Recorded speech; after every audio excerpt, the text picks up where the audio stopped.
আজকে বিদ্যুৎ কোম্পানিগুলোকে সেখানে কয়লা তোলার জন্য তারা নিশ্চুপ, তারা বেতনে সুরসুরি দিচ্ছে লড়াইটা করা।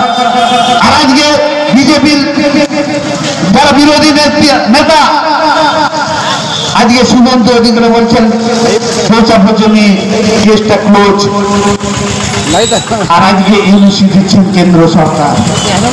আর সেখানকার মানুষ বারবার দাবি করছে, সেখানকার বলছেন আমাদের ফরেস্ট রাইট 2006 পেশা কানুনের মাধ্যমে আমরা যে গ্রাম সভা তৈরি করেছি, আজকে এই এলাকার যদি কোনো কিছু করতে হয় সরকারি দপ্তরে, তাহলে আমাদের গ্রাম সভার সাথে বসে তবেই আপনারা কোনো কিছু উন্নয়নের কাজ করতে পারবেন। কিন্তু তাদেরকে কিভাবে বিচ্ছিন্ন করার ষড়যন্ত্র করছে, তাদের উপরে চক্রান্ত করছে, আদিবাসী কিছু দালাল সেখানে ঢুকিয়ে দেওয়ার চক্রান্ত চলছে। আজকে রবীন টুডু বা রবীন সরেনের মতো দালালগুলোকে নিয়ে আদিবাসীদের মধ্যে একটা বিভ্রান্ত তৈরি করার চক্রান্ত চলছে। আর এদিকে আদিবাসীদের সমস্ত সংগঠন, আপনারা জানেন যে কলকাতায় কিছুদিন আগে প্রায় 50টা সংগঠন তারা ঐক্যবদ্ধভাবে ফৌজাবাজামের বিরুদ্ধে আন্দোলন করতে গিয়েছিল। তারা ঢোকা নাকি? আর সরকার যা বলবে, তৃণমূল নেতা যা বলবে সেটা ঠিক, আর এখানে বনমন্ত্রী প্রতিমন্ত্রী বসে বসে হাসবে দাঁত বার করে। আর আজকে বলে আমি তো কিছুই জানি না, বুঝতে পারছি না, আমার কাছে কেউ জানাচ্ছে না, আর আজকে দেখা সাক্ষাৎ করছে। তো আজকে শিক্ষিত সমাজে ডিজিটাল ইন্ডিয়া যেখানে মোদি করে দেওয়ার একটা চক্রান্ত চলছে, সিদ্ধান্ত নিয়েছেন। তারা বারবার বলেন যে আমরা ডিজিটাল ইন্ডিয়া বানাएंगे, স্মার্ট সিটি বানাएंगे।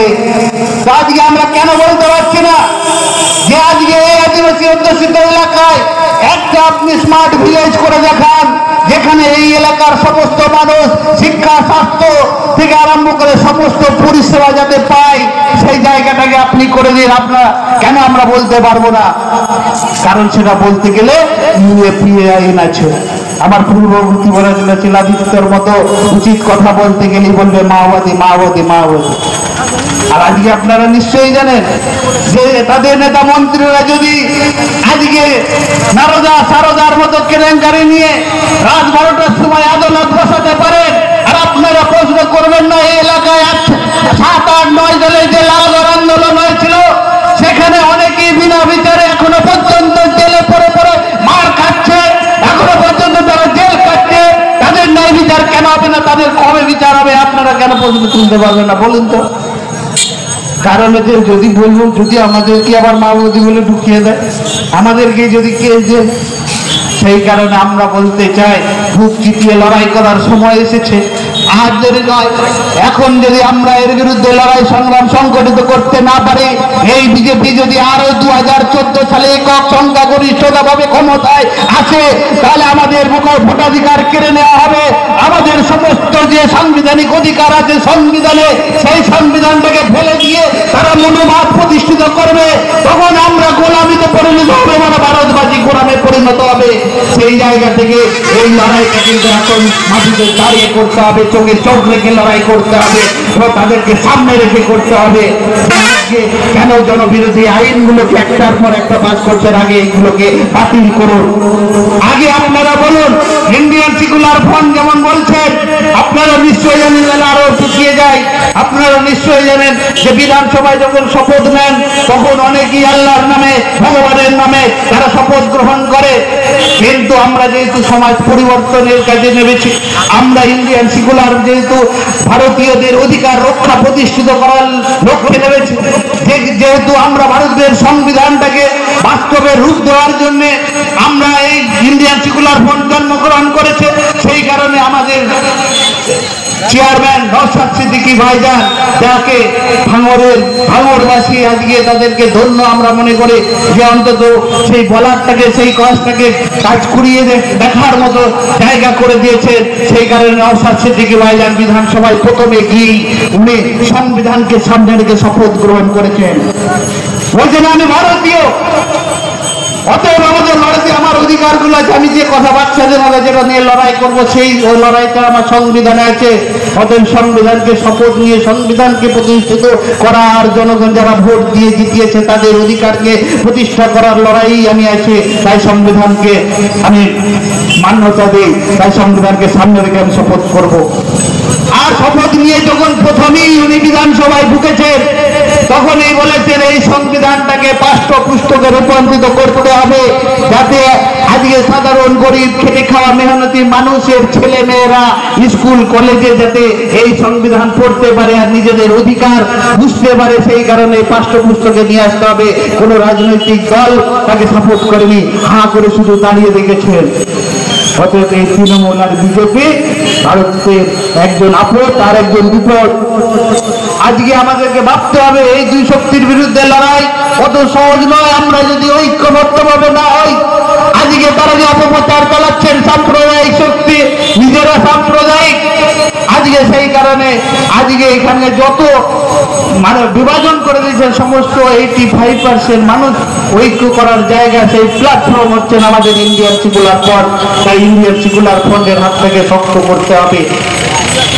আজকে আমাদেরকে ভাবতে হবে যে আজকে এই সংবিধানটাকে সামনে রেখে যখন আমরা বিভিন্ন কর্মসূচি নিচ্ছি, আপনারা জানেন যেভাবে আমাদের উপরে অত্যাচার হয়েছে, যেভাবে আজকে ক্যানিং উত্তর পূর্ব যেভাবে ইন্ডিয়ান সেকুলার ফ্রন্টের মানুষের উপরে এই নির্লজ্জ শওকত মোল্লার মতো নেতারা যে হামলা করেছে, যে দুতলা বাড়িটাকে ভেঙে চুরের বোলডোজার দিয়ে ভেঙে পুকুর করে দিয়েছে, আজকে তাদের কোনো শাস্তি হয় না। শুধু অন্যায়ের প্রতিবাদ, তাদের বিরুদ্ধে কথা বলতে গেলে মিথ্যা কেসে আপনাকে জেলে যেতে হবে।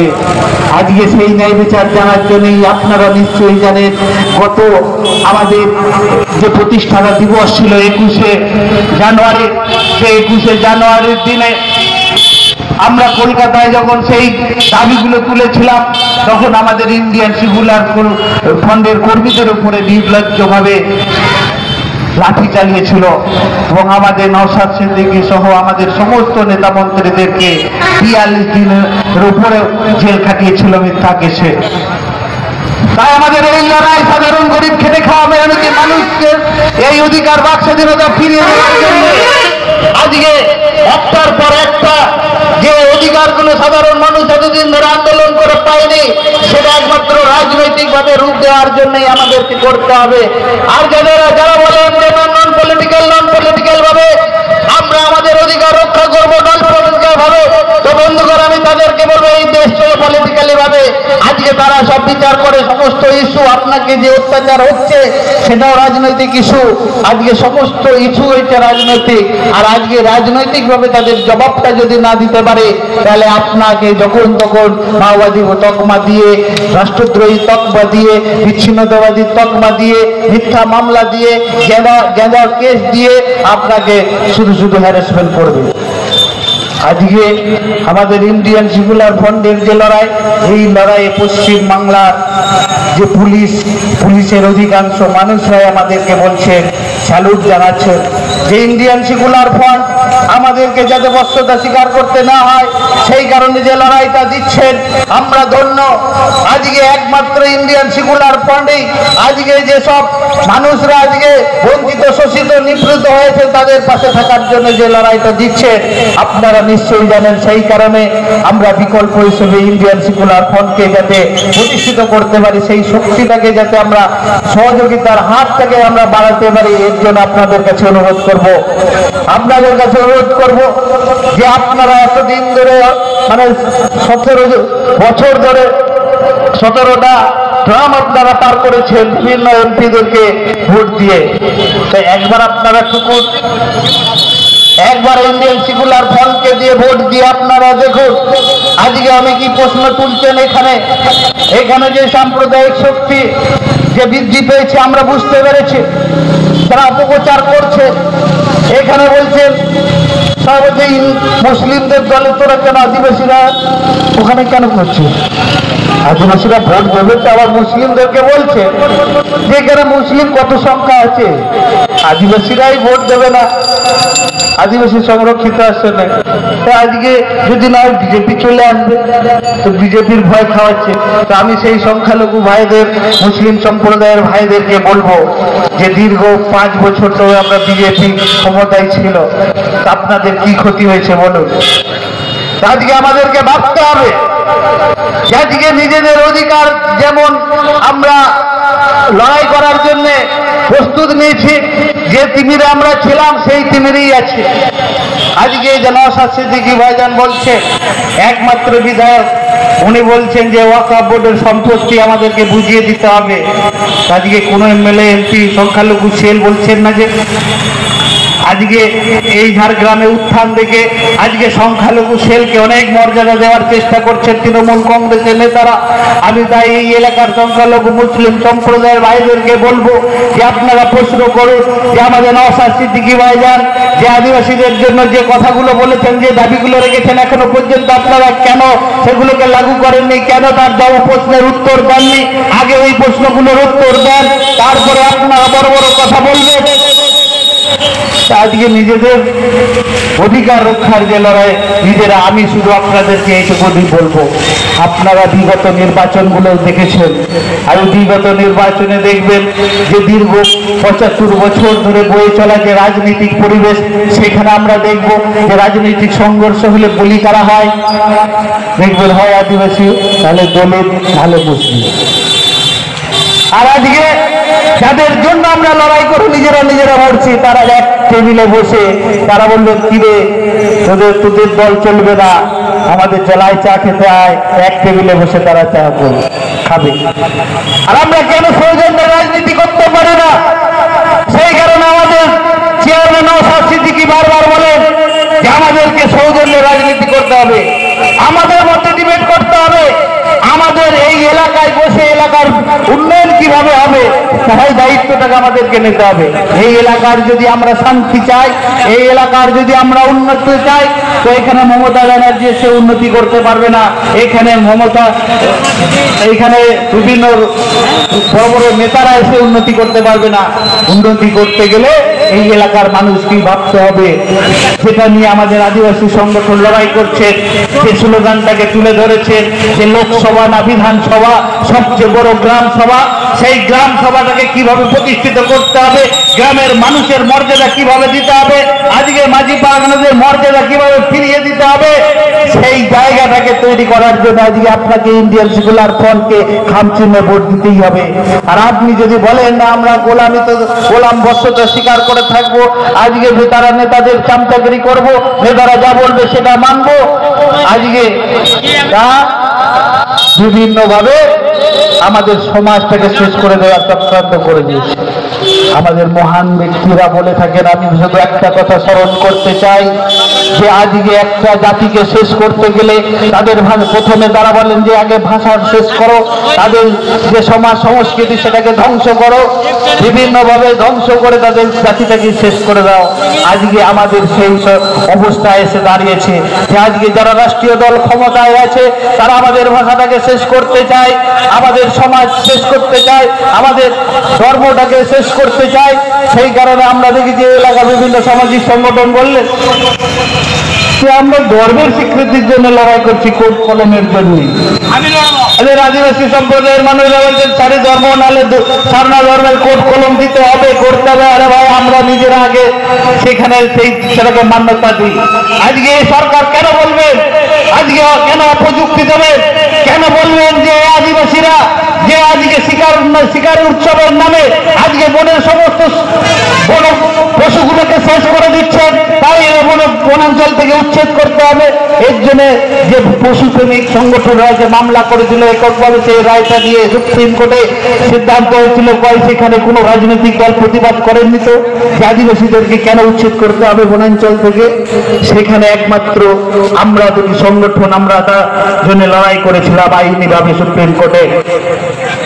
আজকে আমরা তার বিরুদ্ধে রুখে দাঁড়িয়েছিলাম। আর আজকে যাতে আদিবাসীরা এই শিকার উৎসবের ভুল ব্যাখ্যা দিয়ে তাদের কাছ থেকে তীর ধনুক যে জাতীয় অস্ত্র আমরা বলি সেটাকে কেড়ে নেওয়ার যে চক্রান্ত চলছে এটা আমাদেরকে ভাবতে হবে। সেই কারণে এই সমাজ সংস্কৃতিটাকে ধরে রাখার জন্য আমাদের যে লড়াই, সে লড়াই একমাত্র ইন্ডিয়ান সেকুলার ফ্রন্টই দিতে পারবে, এর বেশি লড়াই কেউ দিতে পারবে না। আর নালে আমাদেরকে হিন্দু বানিয়ে দেবে আরএসএসরা। যেখানেই জাহের খান সেখানেই হনুমানের মন্দির করে দেবে। সেখানে বলবেন যে আমরা এত সুন্দর পূজা অর্চনা করছি, আপনারা কেন ওই জাহের খানে গাছকে পুজো করেন? অপসংস্কৃতি। আর আমাদের শিক্ষিত যুব সমাজরা বলছে সত্যিই তো, জাহের খানকে রক্ষণাবেক্ষণ করার দরকার নেই, চলো রাম মন্দির তৈরি করো। এইভাবে আমাদেরকে বিভাজন করার একটা চক্রান্ত চালাচ্ছে। তাই আমরা ইন্ডিয়ান সেকুলার ফ্রন্টের পক্ষ থেকে পরিষ্কারভাবে বলতে চাই, বিভিন্ন জাতি গোষ্ঠী সম্প্রদায়ের মানুষরা যে ৭৬ বছর ধরে যারা শোষিত, বঞ্চিত, নিপীড়িত, সেই সব সম্প্রদায়ের মানুষদের যে সাংবিধানিক অধিকার আর সংবিধান বিপন্ন, সেই সংবিধানকে বাঁচাবার লড়াই প্রথমে আমাদের করতে হবে। আর আমাদের সেই লড়াই, নিজেদের অধিকার প্রতিষ্ঠিত করার লড়াই, সাংবিধানিক অধিকারটাকে নিতে হবে। সেই কারণে আমরা যেমন আমাদের স্লোগান, সেটাকে বাস্তবে রূপ দিতে হবে যে আমরা গর্বিত, আমরা ভারতীয়, আমরা ভিক্ষা চাই না, আমরা চাই আমাদের সাংবিধানিক অধিকার। এই স্লোগানটাকে রূপ দিতে হবে আমাদেরকে। তাই এই এলাকার সমস্ত বুদ্ধিসম্পন্ন মানুষকে বলবো, এই ইন্ডিয়ান সেকুলার ফ্রন্টের নীতি আদর্শের দায়িত্ব এবং সাধারণ মানুষের পরিবারে রাজনৈতিক সচেতন পৌঁছে দেওয়ার দায়িত্ব আপনার আমার সবাই। তাই আপনারা দায়িত্ব নেবেন। আর আজকে যে অপশক্তি, আজকে বিদেশি শক্তি যে থাবা বসিয়েছে, আমাদের সমস্ত সম্পদ লুট করে নেওয়ার চক্রান্ত তারা করছে, সেই চক্রান্তের বিরুদ্ধে যাতে আমরা রুখতে পারি, এই বিজেপির ফ্যাসিবাদী এবং দুর্নীতিগ্রস্ত তৃণমূল, তারা যে একই মুদ্রার এপিঠ ওপিঠ, এই কথাটা সাধারণ মানুষের কাছে পৌঁছে দিতে হবে, প্রত্যেকটা পরিবারে পৌঁছে দিতে হবে, প্রত্যেকটা বেকার যুব সমাজের কাছে পৌঁছে দিতে হবে। আর বুঝেছে যে আমাদেরকে বাঁচার জন্য একমাত্র প্রতিনিধি অধ্যাপক বাপি সরেনকে খাম চিহ্নে ভোট দিয়ে আপনারা লোকসভায় পাঠাবেন, এই আশা ভরসা আমরা রাখছি। আপনাদের যে সহযোগিতা, এই এলাকার মানুষের যে সহযোগিতা পাচ্ছে, সেই সহযোগিতাই প্রকাশ করছেন যে বিকল্প শক্তি এই এলাকার মানুষ চাইছে, বিকল্প চাইছেন। সেই কারণে বিকল্প হিসেবে আমরা অধ্যাপক বাপি সরেনকে আপনাদের কাছে তুলে দিয়েছি। এরপরে আপনারা সিদ্ধান্ত করুন যে সত্যি আজকে অধিকারের জন্য আমরা ভোট দেব, নাকি অত্যাচার হবার জন্য আমরা ভোট দেব। যদি অত্যাচার হবার জন্য ভোট চান, যদি আপনার ছেলে মেয়ে যদি বেকারত্বের জ্বালায় ছটফট করতে আপনি দেখতে চান, তাহলে আজকে তৃণমূল আর বিজেপিকে ভোট দেবেন। আর যদি তাদের কর্মসংস্থানকে সুনিশ্চিত করতে চান, তাহলে ইন্ডিয়ান সেকুলার ফ্রন্টকে খাম চিহ্নে ভোট দেবে। আজকে এই লড়াইটাকে আরো পাড়ায় পাড়ায় পৌঁছে দেবে। সেই কারণে আমাদের যে স্লোগান, যে চলো যাই পাড়ায় পাড়ায়, এবার আইএসএফ এর ঝান্ডা ওড়াই, মা বোনেদেরকে বলে দেবেন যে আগামী আসন্ন লোকসভা নির্বাচনে আমাদের বাঁচার প্রতীক, আমাদের অধিকার রক্ষার প্রতীক একটাই, সেটা হচ্ছে ইন্ডিয়ান সেকুলার ফ্রন্টের এই খাম চিহ্ন। এই খাম চিহ্ন আগামী দিনে আপনাদের ছেলে মেয়েদের ভবিষ্যতের জন্য সুনিশ্চিত করার চিঠি আসবে এই খামে। সেই কারণে আপনাদের এই খাম চিহ্নে ভোট দিয়ে আমাদের অধ্যাপক বাপি সরেনকে ভোট দিয়ে জিতিয়ে লোকসভায় পাঠাবে, এইটুকু আশা ভরসা রেখে সবাইকে আর একবার সংগ্রামী অভিনন্দন জানিয়ে আমাদের এই ছোট্ট পথসভার আমার যে বক্তব্য আমি এখানেই শেষ করলাম। ফুল জোহার, ইনকলাব জিন্দাবাদ, ইন্ডিয়ান সেকুলার ফ্রন্ট জিন্দাবাদ এবং নওশাদ সিদ্দিকী ভাইজান জিন্দাবাদ।